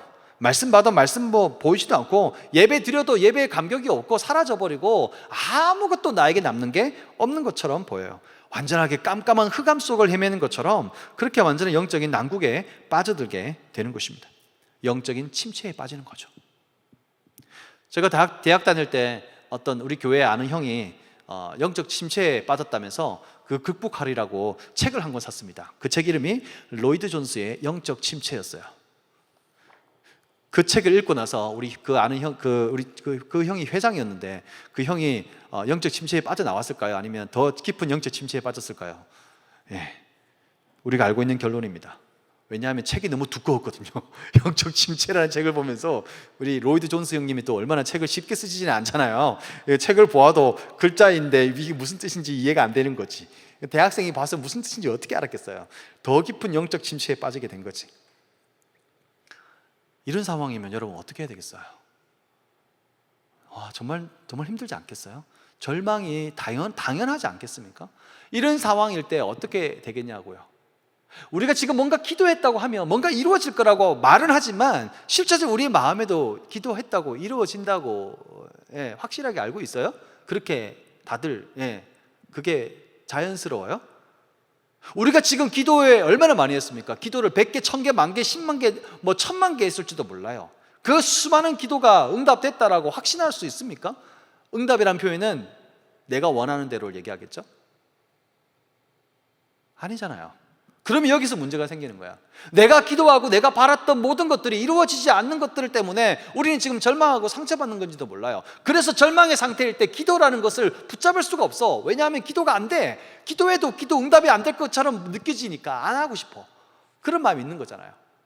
우리가 주님의 약속을 붙들고 기도한다는 것은 바로 이런 거예요. 하나님 앞에 기도했지만 응답되지 않는 것 같고 이루어지지 않는 것 때문에 우리는 절망할 수밖에 없어. 하나님을 바라보겠어. 기도해야 할 때는 바라봐줘. 예배 드릴 때는 바라봐줘요. 하나님 바라보겠습니다 결정하고, 하나님 바라보겠습니다, 아멘 아멘 하고 좋아하고 감사하지만, 이 문을 나오는 순간 다 잊어버리고 그냥 다시 원점으로 돌아가는, 그 아픔과 절망으로 다시금 돌아가는 거예요. 이 아픔과 절망이 해결되지 않는 거야. 하나님 바라보겠다고 말을 했는데 이제는 하나님도 문을 닫고 있는 것처럼 느껴지고, 하나님도 멀리 있는 것처럼 느껴져서 아무리 잡으려고 해도, 아무리 불러봐도 응답 없고 대답 없는 하나님으로 느껴진단 말이에요. 그래서 나는 갈 바를 잃어버렸고, 나는 할 말이 없고, 나는 지금 어찌해야 될 바를 모르겠고, 그냥 가만히 앉아서 멍청하게 그냥 있는 거예요. 유튜브만 잔뜩 보고 있고, 영화만 잔뜩 보고 있고, 그냥 방황하고 놀러 다니고, 그냥 시간을 킬링 타임 하고 있는 거예요. 그냥 시간을 낭비하고 그렇게 살아가고 있는 거란 말이지. 나의 청년의 시기에 하나님 앞에서 결단하고 뜻을 정하고 마음을 정해서 기도했더니 하나님 응답하셨더라. 이런 게 몇 개나 되냐고요. 몇 개 없는 것 같고 아예 없는 것 같기도 하니까 기도할 용기가 없는 거지. 우리가 가지고 있는 맹점 중에 하나가 바로 요거예요. 우리가 가지고 있는 신앙의 맹점 중에 하나가 바로 이 부분이라고요. 우리가 뭔가를 믿음을 가지고 기도했으면 바로 결과가 딱딱딱딱 나왔으면 얼마나 우리 믿음이 상승하겠어요. 그죠? 그런데 실제로는 그렇지 않아. 그게 우리에게 있는 어려움이잖아요. 그때 필요한 것이 바로 믿음입니다. 믿음. 그때 필요한 것이 바로 믿음이에요. 무엇에 대한 믿음입니까? 약속에 대한 믿음이에요. 약속에 대한 믿음. 나의 뜻이 아니라 주님의 뜻이 이루어지게 해달라고 고백하셨던 예수님처럼 삶의 처절함 속에서도 고통과 아픔과 그 고난의 잔이 자기에게 다가오는 걸 알면서도 절대로 포기하지 않는 오늘을 살아내는 거예요. 바로 예수 그리스도, 그분을 바라보는 믿음으로 이것을 감당할 수 있고 이겨낼 수 있다라는 거예요. 그래서 히브리서 11장 1절에 뭐라고 표현합니까? 믿음은 바라는 것들의 실상이요 보이지 않는 것들의 증거다라고 얘기하고 있습니다. 그러니까 믿음이라는 것은 내 앞에 펼쳐져 있는 게 아니에요. 내 앞에 펼쳐져 있다는 표현은 내 눈에 보이는 게 아니라고요. 이 시간대 이후의 사건들 또는 어떤 상황들을 당겨와서 미리 이루어질 줄 알고 믿는 거예요. 그걸 실제로 지금 되어지지 않는 거를 미리 잡아당겨다가 보고 있는 거예요. 이게 바로 믿음이라는 거거든요. 그러니까 미래에 있는 것들을 이렇게 바라보고 있으니까 어떻게 돼요? 견디는 거죠. 그 통장 같은 거 보면 쌓이잖아요. 그 카카오뱅크에 무슨 저금통처럼 쌓이잖아요. 그 쌓이면 어떻게 돼요? 목표한 게 있잖아요. 목표하는 것이 있으면 점점 쌓여가면 어떻게 돼요? 견디죠. 야, 조금만 참으면 뭐 할 수 있어. 조금만 참으면 뭐 가질 수 있어. 조금만 참으면 여행 갈 수 있어. 야, 조금만 참자 라고 하는 어떤 희망이 생기잖아요. 내가 그 돈이 다 모이진 않았는데 돈이 마치 모인 것처럼 가져와 가지고 뭐 하죠? 기뻐하잖아요. 지금 여행 가지 않았는데 여행을 간 것처럼 기뻐하잖아요. 그게 바로 믿음이라는 거거든요. 그러니까 이루어지지 않았던 일들을 마치 이루어지는 것처럼 지금 확실하게 이루어지고 있는 것처럼 이제 이루어질 것을 믿는 그 믿음인 거예요. 그러니까 약속이 주어졌다고 바로 이루어지지 않아요. 기다려야 돼요. 그 기다림이 바로 믿음이래요. 그래서 우리는 그 믿음으로 나아가는 삶을 살아가야 된다는 거예요. 믿음으로. 그래서 이 믿음으로 나아간다는 찬양 너무너무 좋아하는 찬양인데 찬양이 됐어요. 와, 삶의 모든 문제들 나를 힘겹게 해도 삶의 모든 문제들 나를 힘겹게 해도 포기하지 않는 오늘을 살아내리라. 소망이 보이지 않는 왜 이래 내 삶 속에 주님만이 소망되어 주의 뜻 이루시리라. 내 앞에 놓여진 상황 속에서 이겨낼 힘조차 없을 때 연약한 나에게 힘겨운 이 길 믿음으로 나아가네. 믿음으로 나아가는 게. 그러니까 주님께서 사랑으로 말씀으로 온전하게 이루어 주실 믿음으로 소망이 없고 삶의 모든 문제들이 나를 힘겹게 해도 포기하지 않는 오늘을 살아낼 수 있는 것이 바로 믿음이에요. 고난의 예수님을 한번 생각해 보십시오. 왜 주님은 고난을 당하셨습니까? 십자가에서 예수님은 그가 찔림은 우리의 허물 때문이고 그가 상함은 우리의 죄악 때문이라. 그가 징계를 받음으로 우리가 평안을 누리고 그가 채찍에 맞음으로 우리가 나음을 입었도다. 이사야서 53장에 말씀하고 있는 그 고백, 우리가 지금 고난주간이라고 해서 묵상하게 되는 그 말씀의 고백이 뭡니까? 주님의 찔림과 주님의 상함과 주님의 채찍에 맞는 그 모든 것들을 통해서 저와 여러분의 죄가 다 해결됐습니다. 믿습니까 여러분? 믿으세요? 아멘, 아멘입니다. 그런데 우리가 지금도 살아가고 있는 이유는 뭐예요? 그 죄와 싸우는 기쁨과 그 죄와 싸워서 이기는 그런 즐거움들을 날마다 누리며 살아가기를 원하시는 하나님의 뜻이 있는 거예요. 하나님께서, 주님께서 우리 죄를 위해서 십자가에 죽으셨다면 그것으로 끝이 아니라 저와 여러분이 예수 그리스도를 믿는 믿음으로 살겠다라고 결정하고 고백하고 세례 받으면 그 당시를 바로 죽어야지. 그 죽지 않고 계속 살아가고 있는 이유는 뭐예요? 우리가 삶을 살아내는 이 삶을 통해서 우리 믿음으로 살아내는 이 삶이 얼마나 가치 있고 얼마나 하나님께서 기뻐하시는지, 주님 앞에 영광이 되는지, 그 영광된 삶을 살아내고자 하는 우리의 신앙의 고백이고 하나님의 선물과 같은 삶이란 말이에요. 절대로 삶을 포기하지도 말고, 절대로 절망하지도 말고, 내 기도가 어제 기도했는데 오늘 안 이루어졌다고 절망하지도 말고, 이 기도는 반드시 이루어질 것이다. 아멘. 이 기도는 반드시 이루어질 것이다. 아멘. 믿음으로 받아들이고 내 앞에 펼쳐져 있는 것처럼 감사하면서 즐거워하면서 기도할 수 있는 거죠. 물론 한 가지 조심할 부분이 있습니다. 내 마음대로 기도하는 것이 이루어질 것이라고 기도하는 것은 상당한 교만이에요. 우리 하나님을 도깨비 방망이로 만드는 거라고요. 수많은 환자들이 있었습니다. 수많은 병에 걸린 사람들이 있었습니다. 건강을 회복하지 못하고 있었어요. 그래서 우리가 열심히 기도했어요. 어떤 분들은 깨어나고 일어나고 치유받기도 하지만 또 어떤 분들은 일어나지 못하시고 그 병 때문에 결국은 돌아가시기도 하시잖아요. 그것을 통해서 우리는 좌절할 수가 있어요. 하나님은 내 기도 안 들어주신다. 아니요, 당신의 기도를 들어주셨기 때문에 당신에게 가장 선하고 아름다운 길로 인도해 주신 거예요. 그걸 통해서 하나님께서 저와 여러분에게 하시고 싶어 하시는 하나님의 뜻과 말씀이 사랑으로 묻어나 있단 말이에요. 우리를 그냥 내팽겨 쳐놓고 우리가 고통당하는 것을 발짱 끼면서 즐기시는 분이 아니란 말이에요. 사이코패스가 아니란 말이에요. 하나님께서는 저와 여러분의 고통을 친히 감당하시고 십자가에서 그 채찍을 맞으심으로 저와 여러분이 뭘 입었다? 나음을 입었다. 저와 여러분이 뭘 입었어요? 나음을 입었고 회복되었단 말이에요. 우리가 완전히 변화됐단 말이에요. 그러니까 우리는 질병 따위에 눌려있을 사람들이 아니란 말이에요. 우리는 돈 따위에 눌려있을 사람들이 아니라고요. 우리는 학점과 취업 따위에 눌려있을 사람이 아니고 결혼에 눌려있을 사람이 아니란 말이에요. 하나님께서 저와 여러분에게 주신 소망함을 풀어내고 온 땅에서 온 천지에 그런 하나님의 영광을 드러내고자 하는 하나님의 영광을 위한 삶을 살아야 되는 사람이라는 말이에요. 예레미야가 3장 22절부터 23절, 여호와의 인자와 긍휼이 무궁하심으로 우리가 진멸되지 아니함이니이다. 우리가 벌써 진멸됐을 거야, 우리 같은 죄인들은. 그러나 여호와의 뭐가요? 인자와 긍휼이 무궁하시다. 여호와의 인자, 긍휼 다 사랑이잖아요. 주님의 오래 참고 사랑하심이 너무나 크기 때문에 저와 여러분이 이 아침에도 멸망당하지 않는다. 이것들이 아침마다 새로우니 주의 성실하심이 크시도소이다. 저와 여러분이 멸망하지 않는 이유가 뭐라고요? 저와 여러분이 잘나서가 아니라 주님께 저와 여러분이 뭔가 해서가 아니라 여호와의 인자와 긍휼이 무궁하시다가, 주님의 인자와 긍휼이 무궁하시기 때문에 멸망하지 않고 지금도 숨쉬고 살아가고 있는 거라고요. 이게 얼마나 큰 은혜인지 아침마다 느끼라고. 아침마다 새롭고 늘 새로우니 느끼란 말이에요. 아침마다.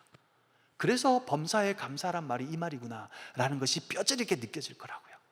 그냥 하늘 보아도 감사하고 땅을 보아도 감사한 날이 펼쳐지게 될 거란 말이에요. 내가 가진 것이 아무것도 없고 내 건강은 비록 좋지 않아 보여도 하나님 앞에 변치 않는 이 사랑과 변치 않는 이 감사가 계속 이어질 수 있다라는 거예요. 그분의 사랑들을 기억하십시오. 그래서 욥기 1장 21절의 말씀인 것처럼 주신 이도 여호와시고 그리고 거두신 이도 여호와시니 여호와 이름이 찬송을 받으실지로다. 주신 자, 기부한 사람도 주님이시고 take away 하신 분도 우리 하나님이시다. 여호와께서 주시기도 하시고 가져가시기도 하시는 거다. 우리가 하나님 앞에 찬송하고 찬양해야지. 거기서 멈춰있고 절망의 상태에서 우리가 자꾸 절망은 아주 건강한 겁니다. 여러분, 절망은 절망해야 돼요. 그리고 하나님 앞에 절망했다고 고백해야 됩니다. 하나님, 절망했습니다. 하나님, 내가 실망했습니다. 하나님, 제가 정말 좌절이 됩니다 라고 정직하게 여러분의 감정들을 고백하십시오. 그리고 그럼에도 불구하고 하나님은 선하신 분이십니다. 그럼에도 불구하고 하나님은 사랑이십니다. 그럼에도 불구하고 하나님 저를 향한 놀라운 계획이 있다고 믿습니다. 저의 믿음 없음을 도와주시고 오늘 이 시간 그 믿음이 깨달아지고 그 주님이 깨달아지고 그 주님을 바라볼 수 있는 믿음으로 나아갈 수 있도록 인도해 주시옵소서라고 기도해야 되는 거예요. 우리 삶 속에 수많은 문제들이 있습니다. 여러분 가운데 수많은 문제가 있는 거 제가 알고 있어요. 여러분이 일거수일투족을 다 알지는 못하지만 여러분 삶 속에서 너무나 무거워서 삶의 이 무거운 짐들을 어떻게 해야 될지 모르겠다고 생각되는 부분들이 분명히 있어요. 그 부분들 때문에 고통스럽고 고난당하고 눈물을 흘리며 기도했던 적이 분명히 있을 거예요. 벌써 해결된 분도 있겠지만 그 해결되지 않고 아직도 짊어지고 가고 있는 분이 있을 거예요. 한나처럼 고통 가운데 있고 울며 밥이 넘어가지 않는 상황 가운데 있는 분들도 있을 수 있어요. 그 상황 가운데 주님께서 어떻게 우리의 마음들을, 우리의 삶들을 이끌어 가시는지 여러분 믿음의 눈을 들어서 그 상황을 보셔야 됩니다. 그렇게 되면 삶이 달라질 거예요.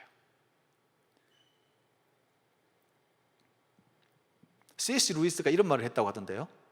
나는 태양을 이렇게 아침마다 내 믿음은 태양이 떠오르는 것처럼, 태양을 바라보는 것처럼 그런 믿음이다라고 합니다.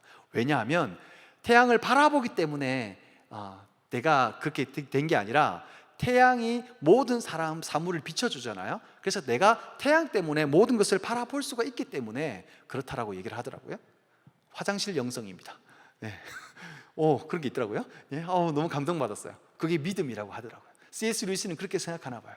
내가 하나님을 바라볼 수 있기 때문에, 바로 똑바로 보기 때문이 아니라 그 하나님이 비춰주시는 그 온 세상을 향한 비춰주시기 때문에 볼 수 있는 것이 믿음이고, 우리가 그 하나님이 나에게 함께 하신다고 약속하셨던 그 약속이 그냥 내 삶 속에 그냥 펼쳐져서 이제 모든 문제의 해결점이 거기서부터 시작된다는 게 느껴지니까 감사하게 되는 거예요.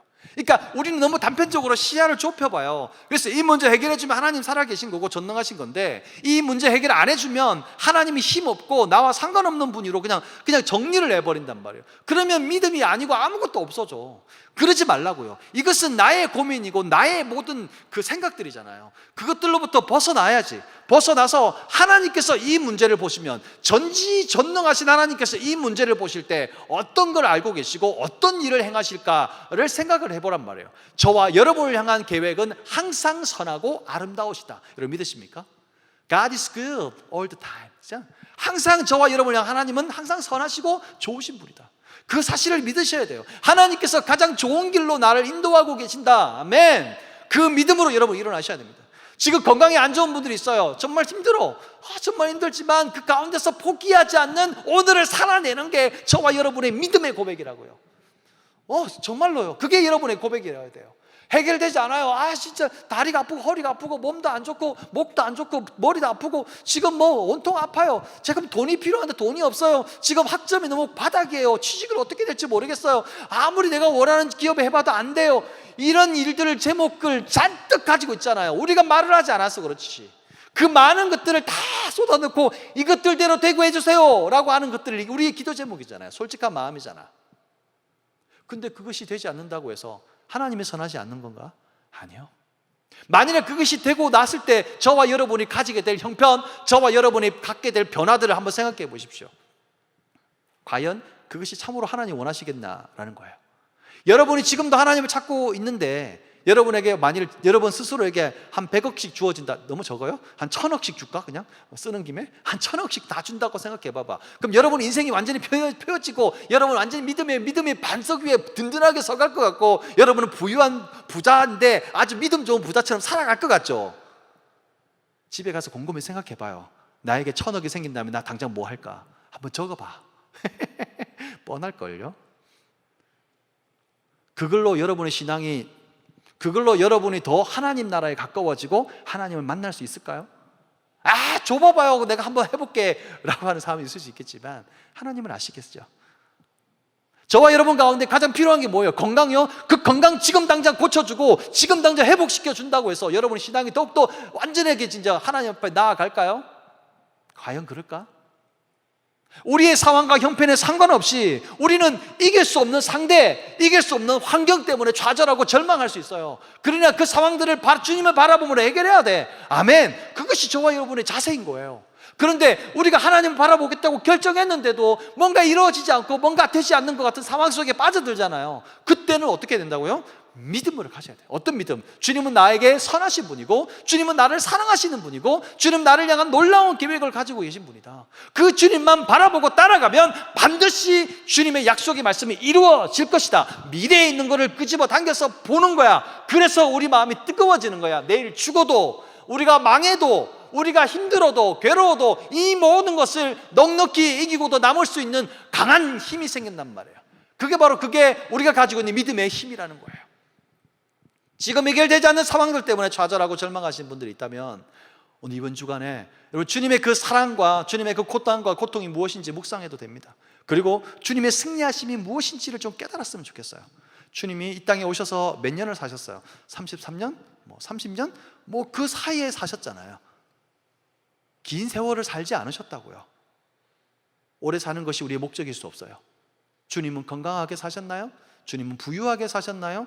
주님은 취업이 잘 되게 사셨는지, 주님은 진급이 잘 되게 사셨는지, 여러분 생각해 보실 때 우리가 가치 있다고 얘기했던 수많은 가치들이 다 누가 던져준 거예요? 사람들이, 세상이 던져준 가치일 뿐이에요. 그 가치에 우리가 자꾸 녹아들고 그 가치가 있으면 행복하고 없으면 행복하지 않다라고 의미부여를 하는 거란 말이에요. 우리가 지금 속고 있단 말이에요. 우리의 눈과 우리의 귀와 우리의 모든 마음들이 하나님께 열려있고 집중되고 바라보기로 한다면, 믿음의 눈으로 바라보기로 한다면 우리 모든 삶의 문제가 더 이상 문제로 여겨지지 않을 수 있어요.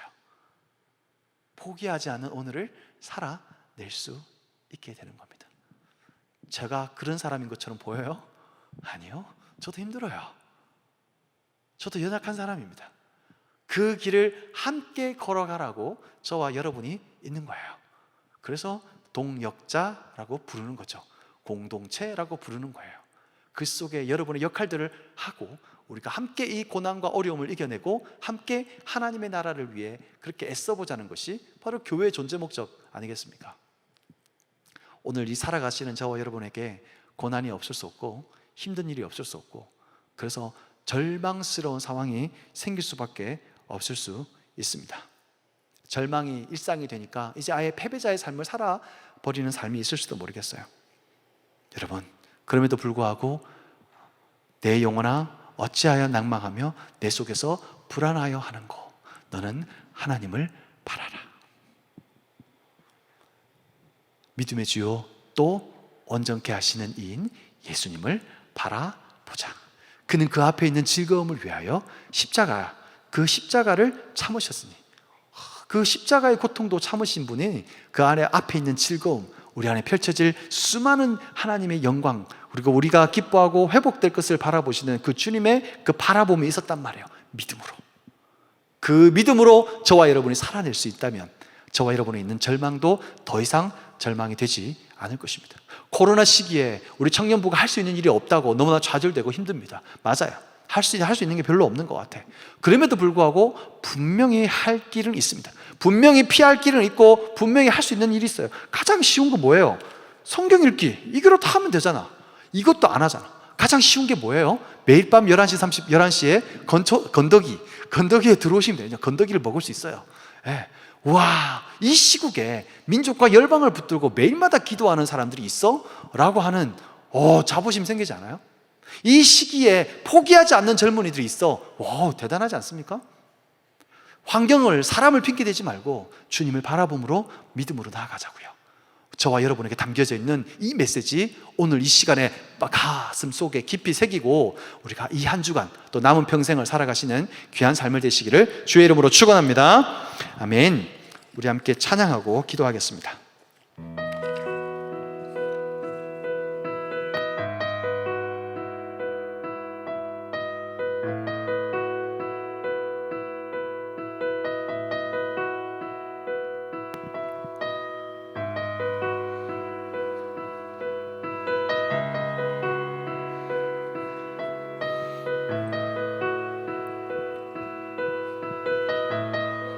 내게로부터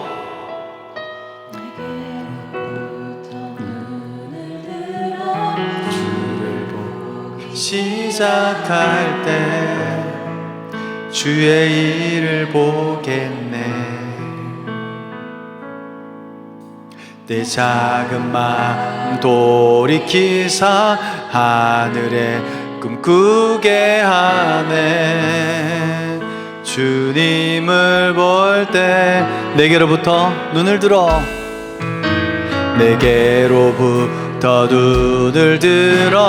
주를 보기 시작할 때 주의 일을 보겠네.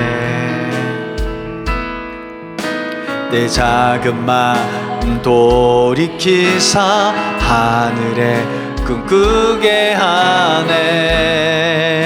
주님을 볼 때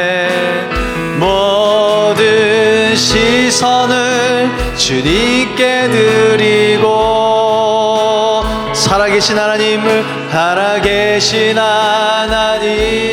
느낄 때 내 삶은 주의 역사가 되고 하나님이 일하기 시작한 모든 시선을 주님께 드리고 시선을 주님께 드리고 살아계신 하나님을 느낄 때 내 삶은 주의 역사가 되고 하나님이 일하기 시작하네. 성령이 나를 변화시켜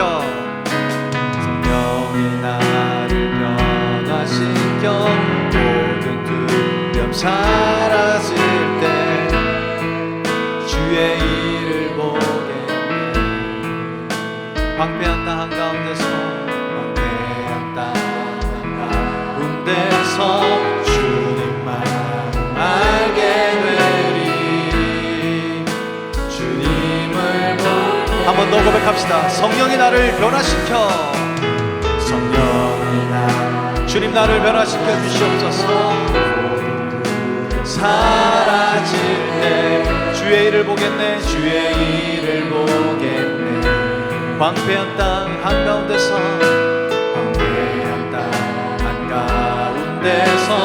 주님만 알게 되리. 주님을 볼 때 모든 시선을 주님께 드리고 전능하신 하나님을 느낄 때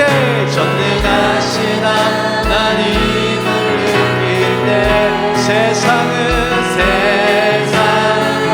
주의 나라가 되고 하나님이 일하기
가망이 없다고 그렇게 포기해버렸던 사람입니다.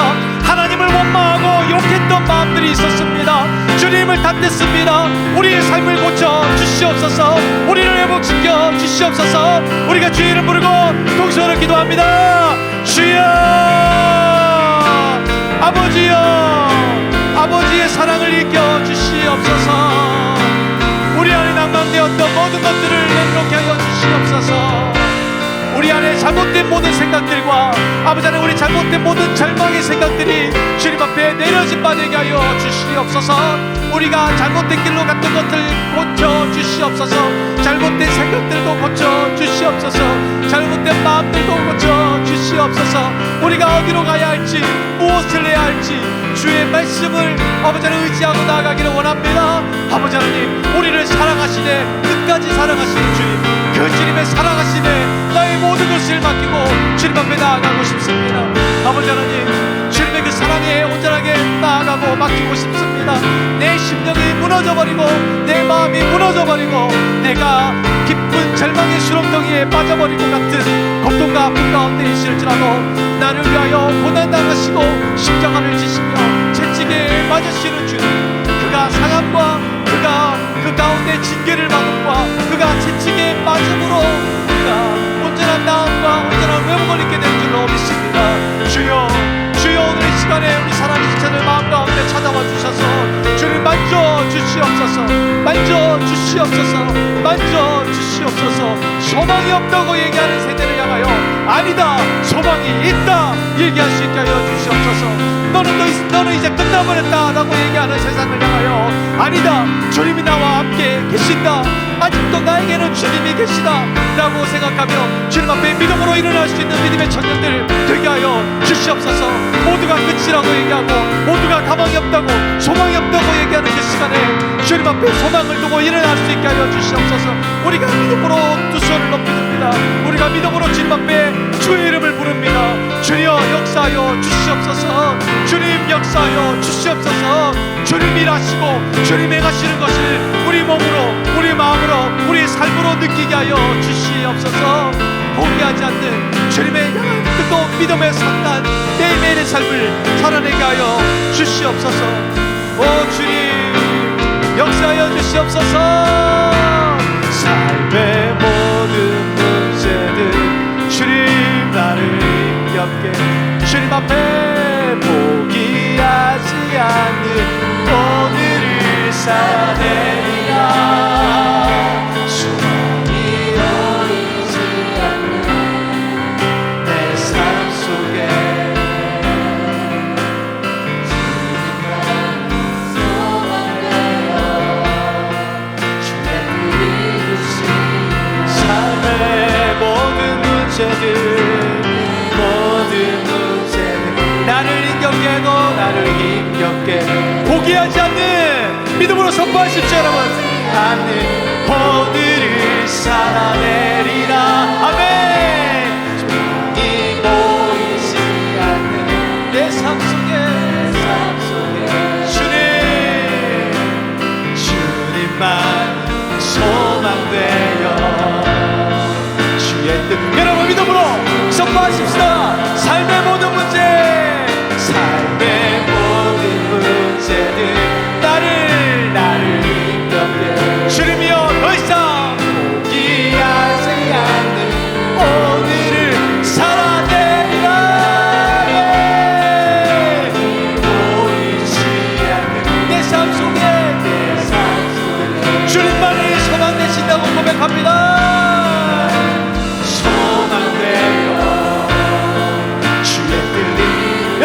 선포하십시다. 삶의 모든 문제들 나를 힘겹게 해도 아버지 하지 않는 오늘을 살아내리라. 소망이 보이지 않는 내 삶 속에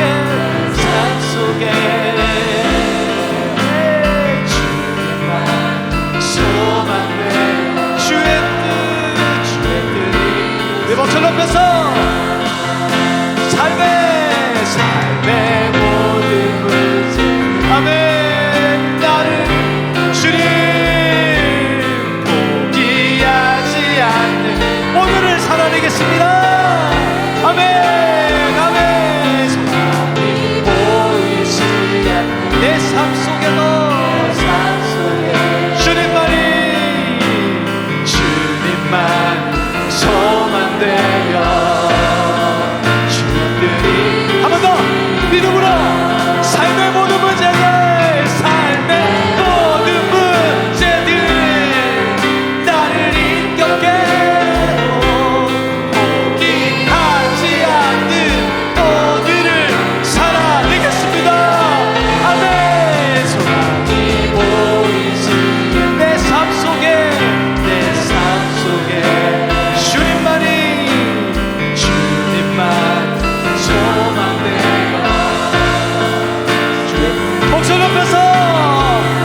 선포하겠습니다. 삶의 모든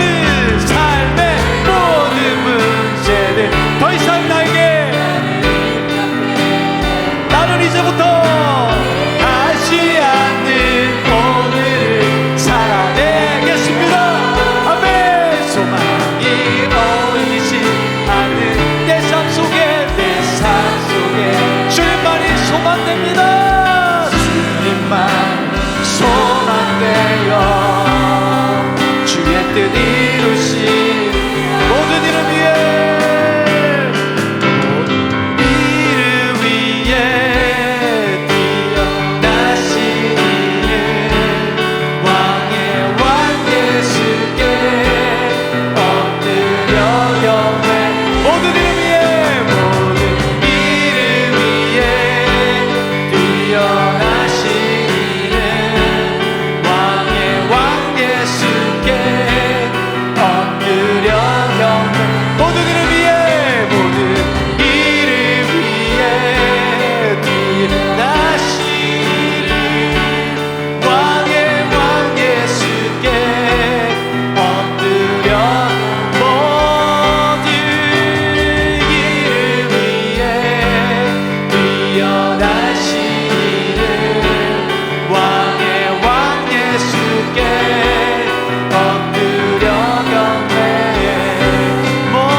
뛰어나신 주님, 모든 사람보다 뛰어나신 주님, 왕의 왕 예수님 앞에 엎드려 경배합니다.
사사시대를 지나면서 어두운 터널 같은 사사시대, 그때 이스라엘에 왕이 없었으므로 각기 자기 소견에 오른 대로 행했던 사사시대였지만 사무엘 시대가 접어들면서도 여전히 그 땅에 왕이 없었음을 고백합니다. 하나님이 왕이신데도, 왕이 있었음에도 왕을 인정하지 않고 자기 백성, 자기 땅에 왔음에도 불구하고 영접하지 않았던, 예수님이 왕되심을 바라보지 못했던 시절처럼 그렇게 살아가고 있는 우리의 모습이 아닙니까? 예배를 가볍게 여기고 문제가 터지면 그 문제 때문에 집중하여서 이길 수 없는 상대, 이길 수 없는 환경에 집착하고, 때로는 하나님께서 내 기도 들어주시지 않는다고 불평과 원망하지 않았습니까? 이제는 믿음으로 주를 바라보기를 원합니다. 상황을 바라보지 않기로 결정합니다. 사람을 바라보지 않기로 결정합니다. 주님, 우리 믿음의 주여 또 온전케 하시는 이 예수님을 바라보기로 결정합니다. 우리를 사랑하시되 끝까지 사랑하셨던 그 주님을 바라보기를 원합니다. 주님께서 나를 사랑하시기 때문에 나를 향한 가장 완벽한 계획과 가장 완전한 뜻을 가지고 계심을 믿습니다. 주님, 그 사랑의 그 음성과 그 사랑의 그 메시지를 우리가 믿습니다. 소망 없는 이 세대, 우리가 참으로 많은 문제들 때문에 사방에 우겨싸움을 당하여 소망이 없다고, 아무런 희망이 없다고, 절망할 수밖에 없다고 얘기할 수밖에 없는 이 상황에 한 줄기 빛처럼 찾아오셔서 모두가 안 된다고 얘기하는 그 상황에서 주님의 행하심과 주님의 전능하심과 주님의 전지하심을 나타내 보여 주시옵소서. 우리는 그것을 믿고 나아가겠습니다. 모든 사람이 안 된다고, 불가능하다고 하는 그 일도, 그 상황도, 그 모든 것들도 우리가 주님 앞에 내어 맡기고 나아갑니다. 주님, 역사하여 주시옵소서. 주님의 나라가 우리의 가정에, 우리의 학교와 우리의 직장과 우리 공동체 가운데, 이 나라와 민족과 열방 가운데로 확장되게 하여 주시옵소서. 주를 믿는 백성들이 일어나게 하여 주시옵소서. 그들의 문제에 사로잡히지 않게 하여 주시옵소서. 믿음의 눈을 들어 주를 바라보고 일어나게 하여 주시옵소서. 하나님이 일하기 시작하심을 바라보게 하여 주시옵소서. 우리의 마음이 하나님 말씀, 주의 이름으로 말미암아 떨리게 하여 주시옵소서. 우리의 마음이 더욱더 커지게 하여 주시고 뛰게 하여 주시고 주님을 향하여 두 손을 높이 들게 하여 주시고, 전능하신 하나님이 일하신다, 우리 하나님이 왕이시다 고백할 수 있는 날이 올 수 있도록 우리의 모든 삶의 영역에 주님 간섭하여 주시옵소서. 주님 사랑으로, 주님 능력으로 주의 말씀을 이루어 주시고 우리의 모든 상황 가운데 역사하여 주심을 믿습니다. 그 좋으신 주님의 나의 하나님이라고 믿습니다. 나의 주님이라고 믿습니다. 우리의 모든 삶 가운데 역사하여 주시옵소서. 우리의 눈물을 닦아주시고 우리의 삶을 회복시켜 주시는 주님, 우리 마음속에 주님을 향한 소망함을 두게 하여 주시고 다시는 그러한 모든 상황에, 그러한 모든 절망에 빠지지 아니하도록 끝까지 주님의 그 오심을 기다리며 나아갈 수 있는 믿음의 청년들만 될 수 있도록 인도하여 주시옵소서. 여호와는 내게 복을 주시고 너를 지키시기를 원하며, 여호와는 그 얼굴을 내게 비추사 은혜 베푸시기를 원하며, 여호와는 그 얼굴을 내게로 향하여 드사 평강 주시기를 원하노라. 아멘. 이제는 주 예수 그리스도의 은혜와 하나님의 사랑과 성령의 교통하심이 오늘도 하나님 앞에 나와서 우리를 절망하게 하는 것이 무엇인지, 사람을 두려워하지 않고 환경을 두려워하지 않기로 결정하고 우리가 주님만을 바라보기로 결정하여서, 혹시 우리가 그 믿음이 연약해지고 그 기다림이 연약해질 때마다 우리를 사랑하시는 주님, 우리를 포기하지 않으시는 주님, 우리 끝까지 사랑하시는 그 주님을 바라보고 일어나기를 원하고 회복하기를 원하고 포기하지 않는 오늘을 살아내기를 원하는 사랑하는 모든 청년들 머리 위에와 군대와 지방과 해외에 흩어져 있는 많은 지체들 머리 위에, 그리고 지금도 힘들어하고 외로워하고 아파하고 눈물 짓고 탄식하는 수많은 지체들 머리 위에, 이 나라와 민족과 열방 가운데 지금부터 영원히 함께 있을지어다. 아멘.